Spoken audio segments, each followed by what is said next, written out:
एक बार चीन के एक हिस्से में बहुत बड़ा मठ था, जहां लगभग 500 भिक्षु रहते थे।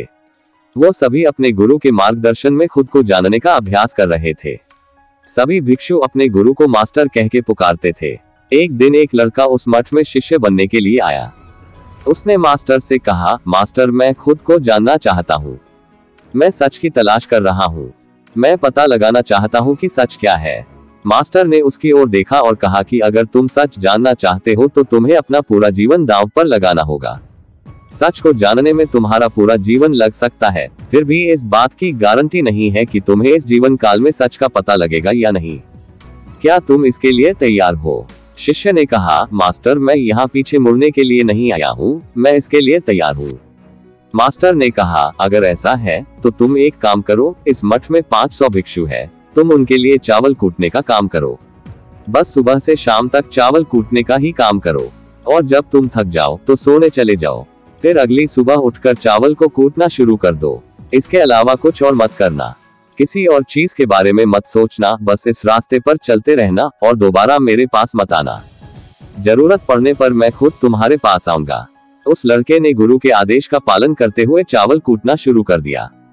उस मठ में 500 शिष्य थे। उन सभी को समय समय पर भोजन की आवश्यकता पड़ती थी, इसीलिए वह बहुत जल्दी उठ जाता था और रात को देर तक चावल कूटता रहता था। जब वह थक जाता तो उसी कमरे में सो जाता था जहां वो चावल कूटता था। वो किसी से बात नहीं करता था और ना ही कोई उससे बात करने के लिए उसके पास आता था। कुछ महीनों तक चावल कूटते हुए उसके मन में पुराने विचार आते रहे, लेकिन उन विचारों को कोई नया विषय नहीं मिला तो वह अपने आप ही मिट गए। धीरे धीरे उसके मन में विचार कम होने लगे। कुछ सालों के बाद तो वो अपना नाम तक ही भूल गया। वह हमेशा चुप रहता और विचारहीन अवस्था में बस चावल कूटता रहता। उसने ना तो कभी ध्यान किया था और ना कभी शास्त्र पढ़ा था। मठ के बाकी शिष्य उसे मूर्ख समझते थे। ऐसा करते हुए 12 साल बीत गए। 12 साल बाद एक दिन मास्टर ने घोषणा की, अब मेरा आखिरी समय आ रहा है और मुझे अपना उत्तराधिकारी चुनना है जो मेरे बाद मठ का मुखिया होगा। इसीलिए मेरा कोई भी शिष्य है जिससे लगता है कि उसे आत्म साक्षात्कार हो गया है और उससे खुद को जान लिया है, तो रात को मेरे दरवाजे के पास आकर इस दीवार पर कुछ पंक्तियां लिखें जिसमें उसकी जिंदगी का सारा अनुभव समाया हो। कई शिष्यों ने ऐसा करने के बारे में सोचा, पर मठ के प्रमुख शिष्यों में से एक ने वहां जाकर कुछ पंक्तियां लिखी। उसे बौद्ध धर्म ग्रंथों का बहुत ज्ञान था। सभी शिष्यों को लगता था कि वो इस मठ का उत्तराधिकारी बन सकता है। उसने लिखा था कि मन एक दर्पण की तरह है जिस पर विचारों और इच्छाओं की धूल जमा हो जाती है। इस धूल को हटाने के लिए एकमात्र उपाय ध्यान है, जिसे करने से धूल हट जाती है और मन का दर्पण साफ हो जाता है और वो मोक्ष को प्राप्त कर लेता है। अगली सुबह जब मास्टर उठे और जब उन्होंने इन पंक्तियों को देखा तो गुस्से में लाल हो गए और उन्होंने कहा कि किस बेवकूफ ने ये सब कचरा मेरी दीवार पर लिखा है। वो शिष्य जिसने ये लिखा था वो चुप रहा। हालांकि उसने जो पंक्तियां लिखी थी वो ज्ञान से भरी थी, लेकिन ये सब किताबी ज्ञान था। वो शिष्य बहुत चालाक था। उसने पंक्तियां लिखी पर उसने नीचे अपने हस्ताक्षर नहीं किए, क्योंकि वो स्वयं इसके बारे में निश्चित नहीं था कि ये सही है या नहीं, क्योंकि उसे आत्म साक्षात्कार नहीं हुआ था। गुरु ने पंक्तियों को पूरी तरह से खारिज कर दिया। ये देखकर सभी हैरान रह गए। ये घटना पूरे मठ में चर्चा का विषय बन गई। इस विषय पर बात करते हुए 2 शिष्य उस शिष्य के पास से गुजरे जो 12 साल पहले यहाँ आया था और दिन रात चावल कूटता रहता था। दोनों की चर्चा सुनकर वह धीरे से हंस पड़ा। दोनों शिष्य ने उससे पूछा कि तुम क्यों हंस रहे हो? दोनों शिष्यों की नजर में ये चावल कूटने वाला तुच्छ भिक्षु था। किसी ने उसे ना तो कभी ध्यान करते हुए देखा था, ना ही कभी शास्त्र पढ़ते हुए। हर कोई उसे मूर्ख समझता था जो बस चावल को ही जानता था। उस मठ में बहुत बड़े बड़े विद्वान थे, लेकिन उस चावल कूटने वाले को किसी से कोई मतलब नहीं था। इसीलिए वह दोनों शिष्य उसे मुस्कुराता हुआ देखकर चकित रह गए। उन्होंने फिर उससे पूछा कि तुम क्यों हंस रहे हो? उसने जवाब दिया, मैं इसीलिए हंसा कि मास्टर सही बोल रहे हैं, ये सब पंक्तियां कचरा है, इन पंक्तियों का कोई मूल्य नहीं है। वो दोनों शिष्य चौंक गए।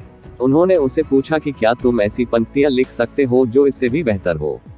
चावल पीसने वाले ने जवाब दिया, नहीं, क्योंकि मैं अनपढ़ हूँ, लेकिन हाँ, मैं कुछ पंक्तियां कह सकता हूँ। अगर तुम उन पंक्तियों को लिख सकते हो तो मैं तुम्हारे साथ जाने के लिए तैयार हूँ। उन दोनों शिष्यों ने कहा, ठीक है।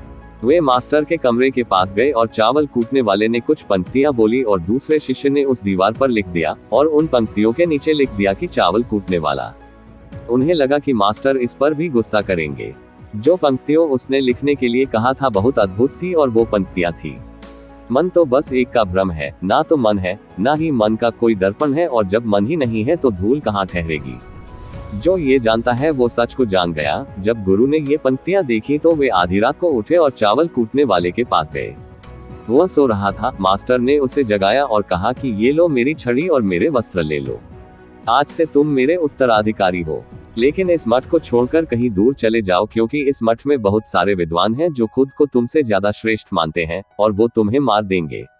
वो इस बात को बर्दाश्त नहीं कर सकते कि एक साधारण सा चावल कूटने वाला उनसे ज्यादा विद्वान निकला। तुम्हें वह सारा ज्ञान हो गया है जो मुझे है। तुम्हें ये सारा ज्ञान चावल कूटते कूटते हुआ है, और मुझे पता है कि तुम जहां भी जाओगे लोग तुम्हारे पास आने लगेंगे, क्योंकि जब कोई फूल खिलता है तो उसकी महक हर तरफ फैलने लगती है। उसने अपने गुरु के पैर छुए और रात को ही वहां से चला गया। दोस्तों, अगर हम अपनी जिंदगी में देखें तो पाएंगे बहुत से लोग सोचते हैं कि ध्यान केवल एक ही जगह बैठकर आंखें बंद कर ही किया जा सकता है, लेकिन हकीकत में ऐसा नहीं है। ध्यान तो चलते चलते भी किया जा सकता है, अपना कुछ काम करते हुए भी ध्यान किया जा सकता है। असल में ध्यान का मतलब यह है कि आप जो भी काम कर रहे हैं उसे अपनी पूरी शिद्दत से करें कि आपको आपके शरीर का ख्याल भी ना रहे। बिल्कुल उस चावल पीसने वाले की तरह जो चावल कूटने में इतना मगन हो गया कि उसको खुद का कोई ख्याल ही नहीं रहा। उसने चावल कूटते हुए ही उसने आत्म साक्षात्कार प्राप्त कर लिया। हर समय वर्तमान में रहना और कुछ नहीं सोचना। मन तब तक ही है जब तक विचार है। जब विचार ही नहीं रहेंगे तो मन भी गायब हो जाएगा। जब मन ही नहीं रहेगा तभी तुम अपने आप को अच्छे से जान पाओगे। असल में हमें अपने वास्तविक रूप को जानने के लिए कोई अन्य साधना करने की आवश्यकता नहीं है। हम जो कुछ भी कर रहे हैं बस उसमें हमें पूरी तरह से खो जाने की जरूरत है। अपने काम में इस कदर से लीन हो जाओ कि आपका काम ही ध्यान बन जाए। तो दोस्तों, वर्तमान में जिए, भविष्य किसी ने देखा नहीं है, उसकी चिंता क्यों करें। अगर यह वीडियो अच्छा लगा हो तो लाइक, सब्सक्राइब और दोस्तों के साथ शेयर जरूर करें। मिलते हैं कुछ ऐसे ही विचारों के साथ अगले वीडियो में। तब तक स्वस्थ रहें, मस्त रहें।